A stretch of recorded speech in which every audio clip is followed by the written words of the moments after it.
DJ is picked off, intercepted again by Benjamin Morrison. Here goes Morrison. The conclusion of this first half. Williams pressured, retreats, and now he throws another interception. It's Benjamin Morrison. From their own 40, Brennan Armstrong on the Wolfpack, firing one deep, single coverage, jump ball, and it is intercepted. Irish bring the heat, and BC trying to pick it up. They do, and now this pass is intercepted. Howdy, fellas. Benjamin Morrison, cornerback out of Notre Dame.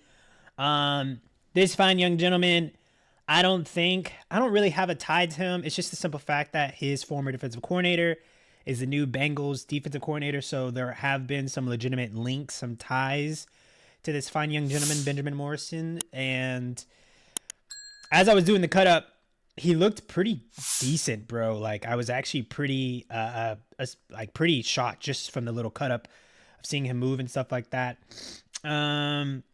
Looks like he did have a shorter season injury, right? So we got to take that into consideration. Let's get in the first look.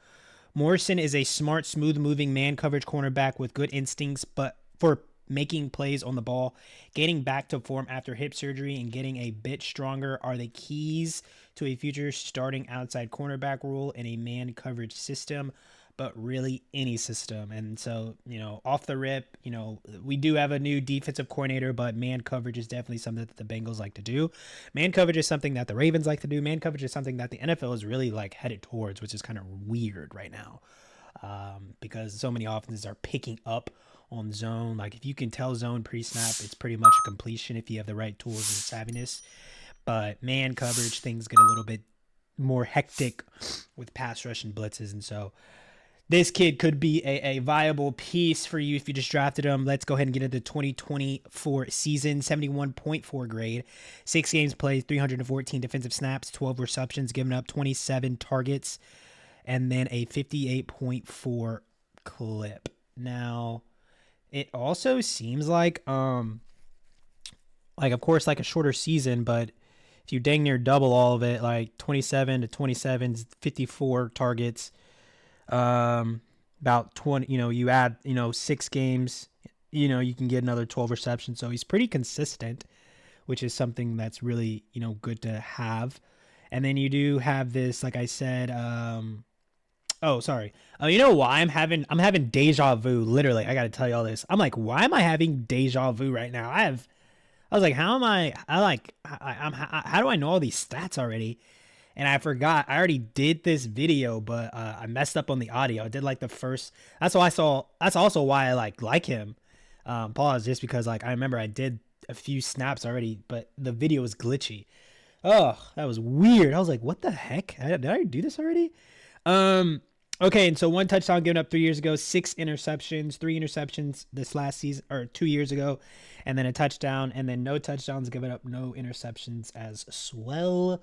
68.4 coverage grade, run defense grade at a 76.7, man coverage grade at a 62.2, completion percentage at a 44.4, and then in zone coverage at a 67.4.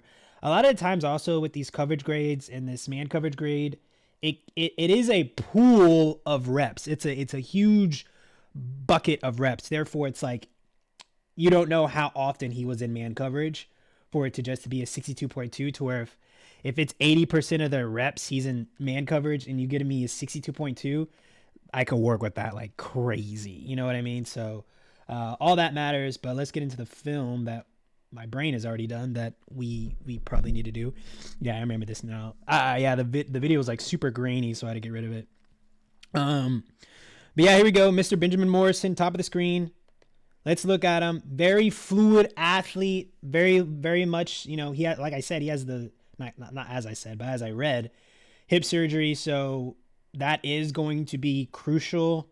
And for the most part, when it comes to cornerbacks, just from, really the only person I think of is Chris, I think his name is Nick Farley or Chris Farley, a cornerback he was drafted to the Titans. I forget, he's out of Virginia Tech, I believe, something like that.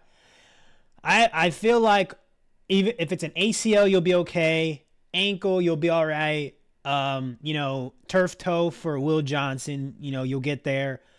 Hip is something that you need You need good hips at the next level.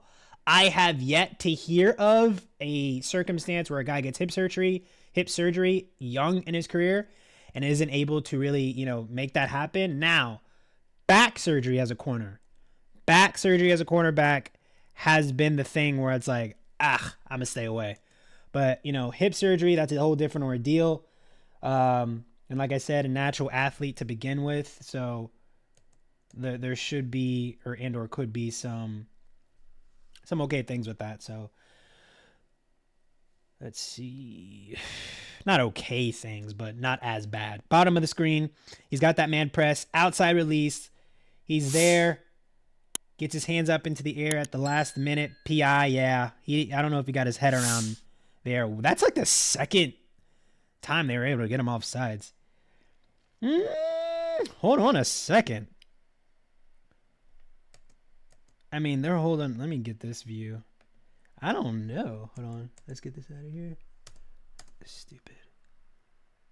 Yeah, he's holding him. He's grabbing him. All right, Benji. I hate that.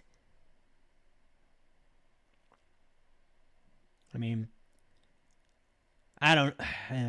Okay. PI. Man press, bottom of the screen.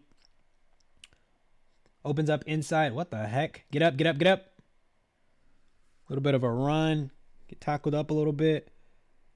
Bottom of the screen.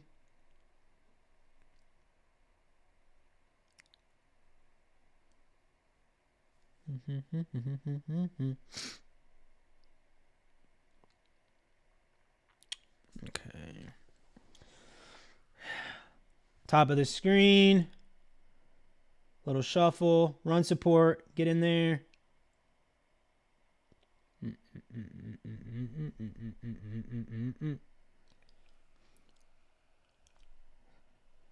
need you to fight. I hate when corners get pushed by receivers, dog. Tilts me, dude. Top of the screen. Shuffle. 10 yards, 15 yards, come down. I don't know why people shuffle anymore. I don't know. And then it's a zone, it's fine, but I just hate it. I like when the hips are square to the receiver and you're just backpedaling.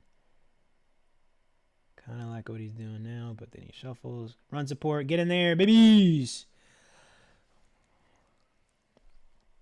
I need to see him in some pass deflection, some pass in the air. Give me the ball in the air plays, Mr. Benjamin. Bottom of the screen. Inside, we got a screen. Jailbreak a little bit.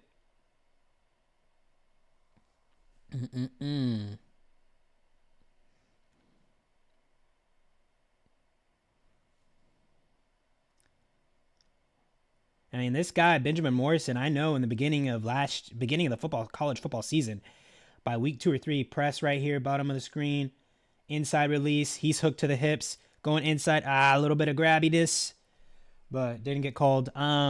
This guy was getting called like one of the top corners in the league. Looks like we got a zone approach. Ooh, blitzing to the side, cover that outside, get off the block. I want to see him make a play. Have we seen him make a play yet? Not really. I want to see him make a play. Oh, got him in the slot right here. Ooh, those hips, boy. Those hips get me jazzed up, babies. Oh, so sometimes if you're able to move, left or right, if you're seeing it from his point of view, but yet your hips stay square to the receiver, oh my gosh, that gets me juiced. Some people open up their hips way too often and try to turn and run because they're not confident. But what they call it is a little back pedal weave. If you keep your hips, shoulders square to what you're seeing, your target, and you keep that back pedal fresh, and you're able to just weave. We got press at the top. Very, very good things happen if you're able to do that. Outside release, he's on it. He's running. He's in okay position there. Looks like he's not getting a lot of opportunity, but still, man, oh my geez. Looks like he has a crosser. I mean, his defense is lit. But I loved his approach even to get, pre-snap, you're in man. You never want to be online with anybody when you're on man. This is honestly an unfortunate yet fortunate telling of the quarterback that you are in man coverage, is if, you know, you're kind of staggered. You're staggered, and of course you don't have any safety help, but if you're staggered, that means you don't want to run into each other if there's any crossing routes. So you see he's manned up with my fine young gentleman at the, you know, wing tip end of the route, and it's just an immediate crosser. So the fact that he's staggered, he's able to kind of just take off, has a little bit of trouble, but he's able to get there, and he just gets a lot of great help from his corner on the other side of the field. Absolutely pops that kid. But still, that alertness to be even right here and not be, you know, back here to where if his corner is not there, I think Mr. Morrison is going to be there to make the tackle. But yeah, his corner was there to get lit. That was kind of nice. All right. Zone, come up, make the play, cover the outside. I guess I didn't see, I don't know. I think I really just liked the way he was moving then. I guess that's what my brain was seeing when I was doing the cut-ups. He just moves very well. I think I mean, I guess there's still a lot to be coached about. I didn't think I saw way too much in this film script to have like a serious opinion. Let's look at the analyses. Like I said, I love the way he moved. Appears to have very long arms, even for a 6-footer. Hands are up and active in press. Quick to transition from shuffle to a full stride. Good awareness and timing for getting his head around to find the ball. Willing run defender. I love that. Very high football IQ. That's great that they were able to pick that up in the pros. PFF, they're pretty consistent with their pros. We pretty much agree a good amount of the time. Strength is somewhat of a concern with getting off blocks and tackling. We did see that. Stop-start ability is good, especially for his size, but not top tier. Okay. Can get grabby to stick with wide receivers on comeback routes. We did see him get a little bit grabby when that ball was underthrown on that one pass interference that we saw. This is Mr. Benjamin Morrison. I'll probably do another one when he gets drafted around that time, just because this probably wasn't the best illustration to see his actual skills. Shorter season, of course, but even more so, just this game didn't have a lot of stuff. He probably, because he's playing A&M, so I guess that's my fault. I'll get a better team with better offense to help highlight Mr. Morrison. Let me know what you think in the comments.